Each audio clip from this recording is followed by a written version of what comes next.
There's some strange things going on in the world today. And if I haven't been blacklisted before, I'm probably gonna be now. I've debated for a long time about making this video for a couple of different reasons. One reason is because I've kind of always wanted my channel to just be about music and music-related things, you know, as kind of an escape from all the other stuff that's out there for myself and for, you know, anybody who likes to watch my channel. I don't want to bombard people with my ideas about governments and all this kind of stuff. Just listen to the music and enjoy. But I've recently heard a few different people speaking about how, you know, we all have to do our part, and because it is a very strange time in the world, and in particular with world governments, just in good conscience, I feel like I have to make this video. And you know, I have a little bit of trepidation, I would say, about it. But I feel like I have to do my part, and I can't do a lot, but I can make this video.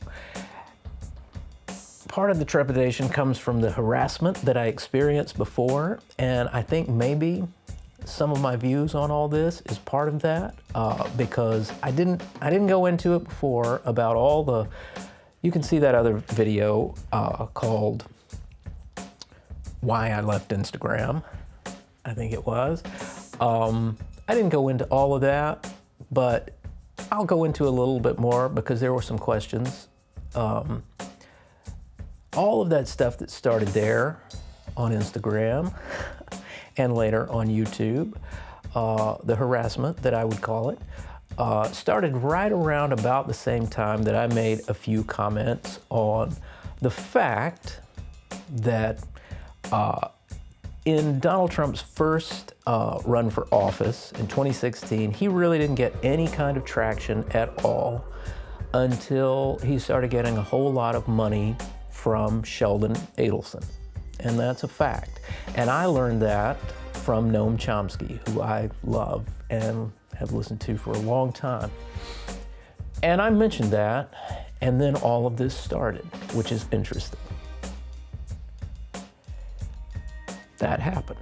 And what was it, you say? Like I think somebody asked me in one of the comments to say, you know, like what happened. I didn't really want to go into it, but for example, like on my Instagram feed, you know, I just post things about modular synths and all of this kind of stuff.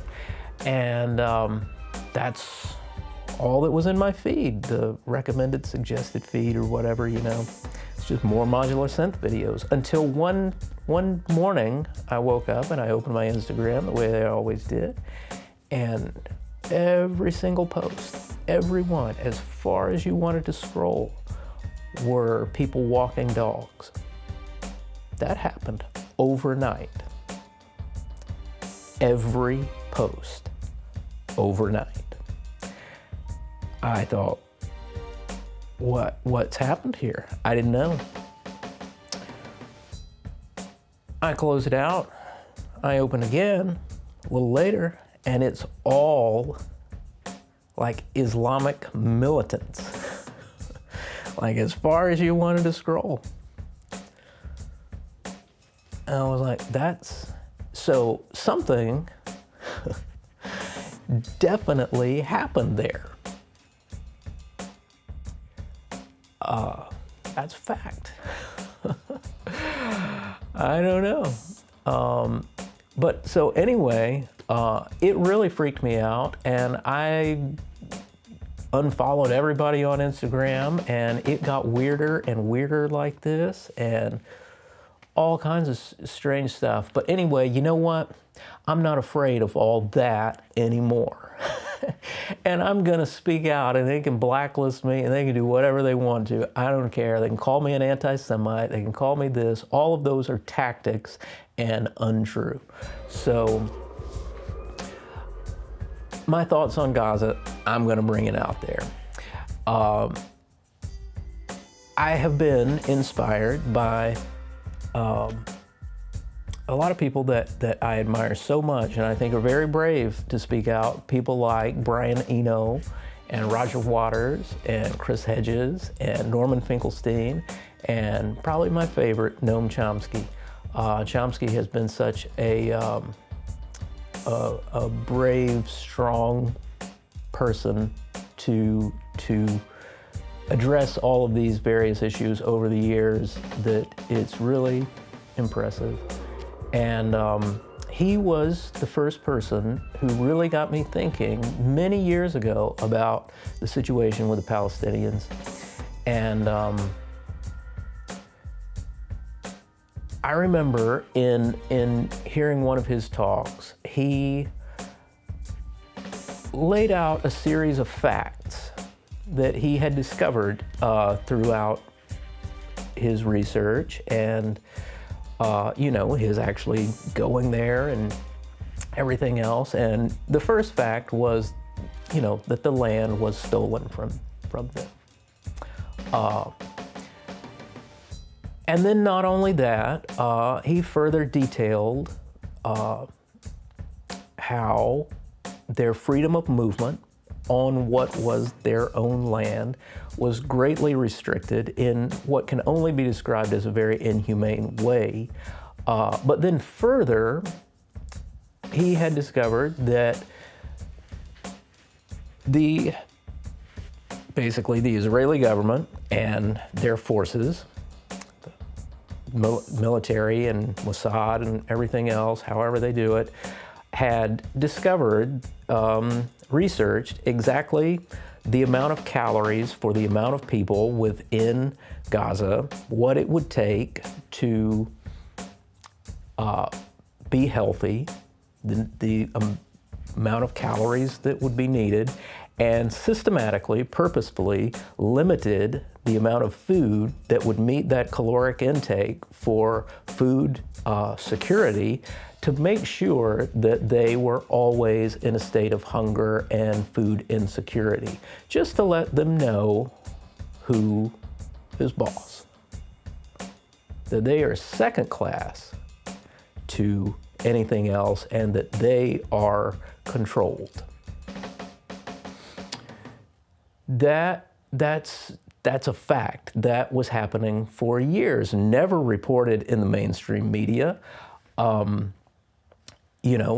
And one interesting other detail of that was that they were given enough calories, enough food, so that nobody was starving, because that would cause a problem, but just so that they were always hungry. It's a fact. Limiting, this is more Chomsky, limiting their electricity, making sure that it's turned off every night. And then at the times when it's supposed to be turned off, turn it off other times too, just to let them know who's in control. To make life more stressful, more difficult. And, think about that for a minute. Those are tactics.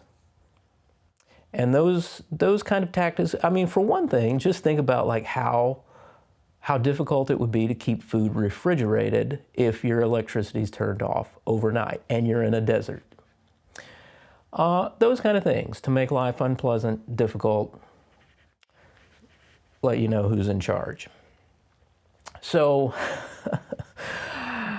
I can only laugh because the only other alternative is to crime, because it is so tragic and terrible.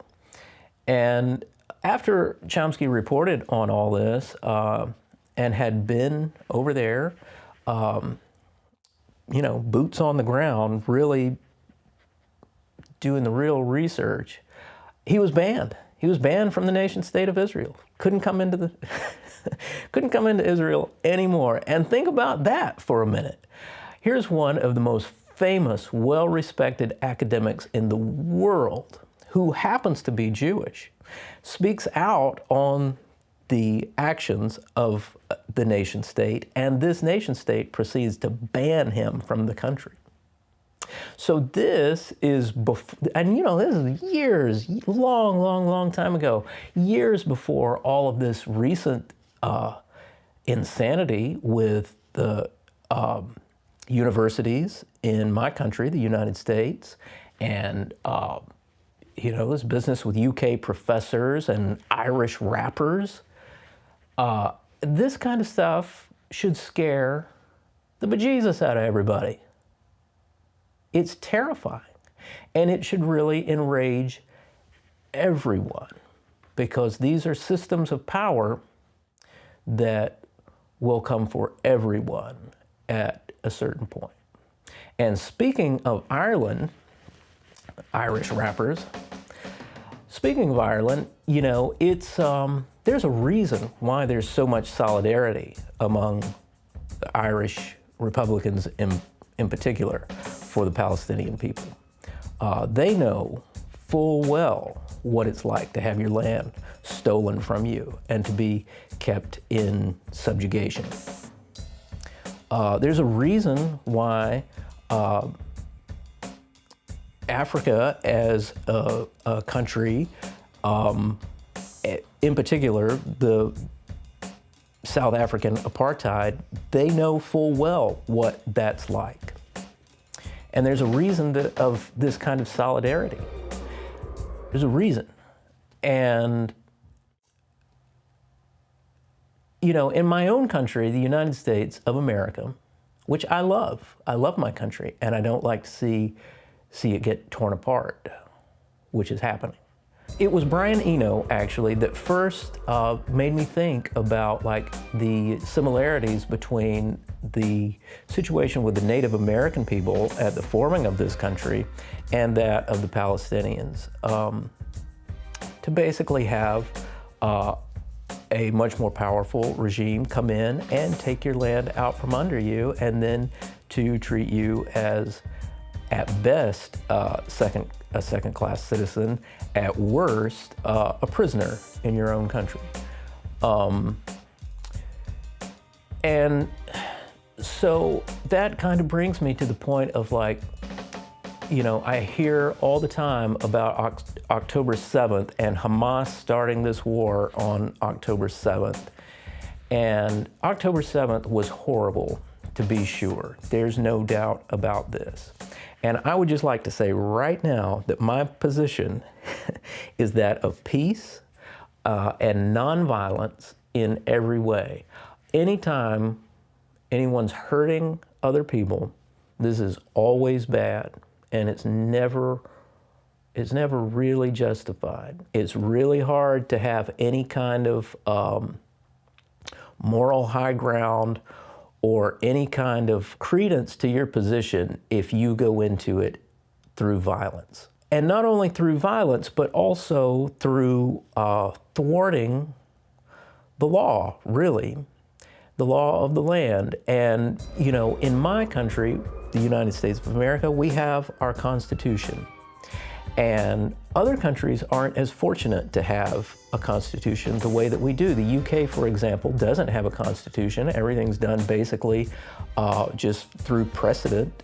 And so if somebody doesn't want to conform to that precedent anymore, there's nothing that really stops them.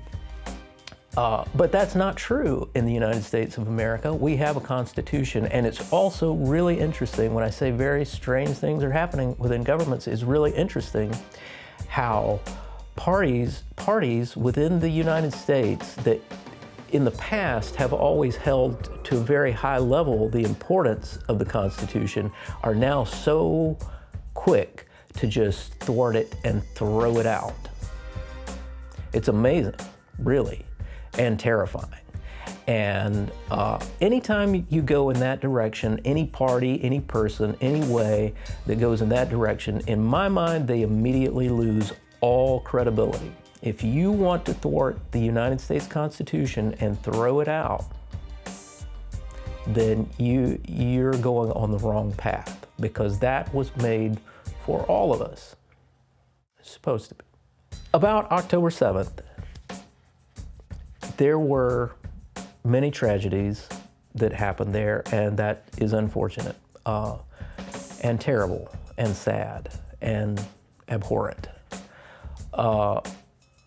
There have been tragedies on both sides of that have been unspeakable and just so sad and awful.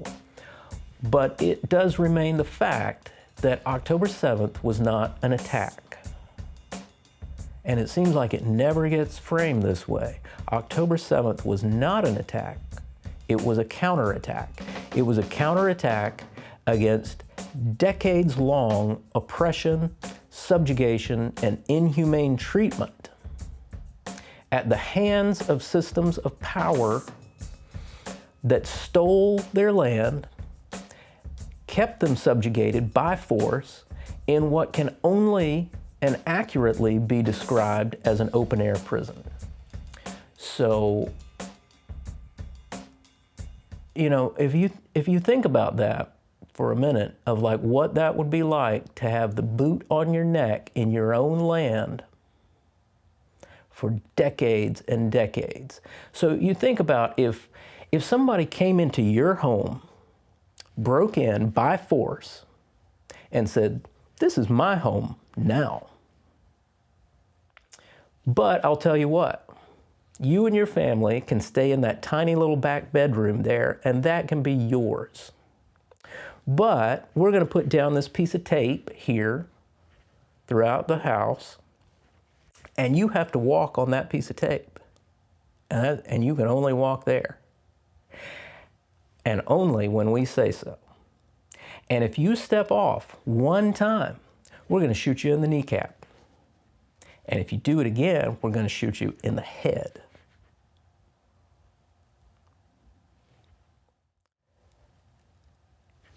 And so we're going to be in control of your food. We're going to be in control of your electricity.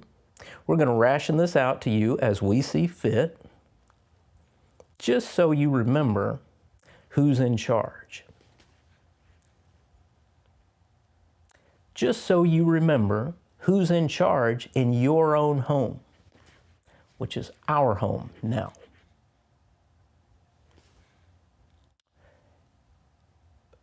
For most people, at a certain point, they're probably going to push back on that.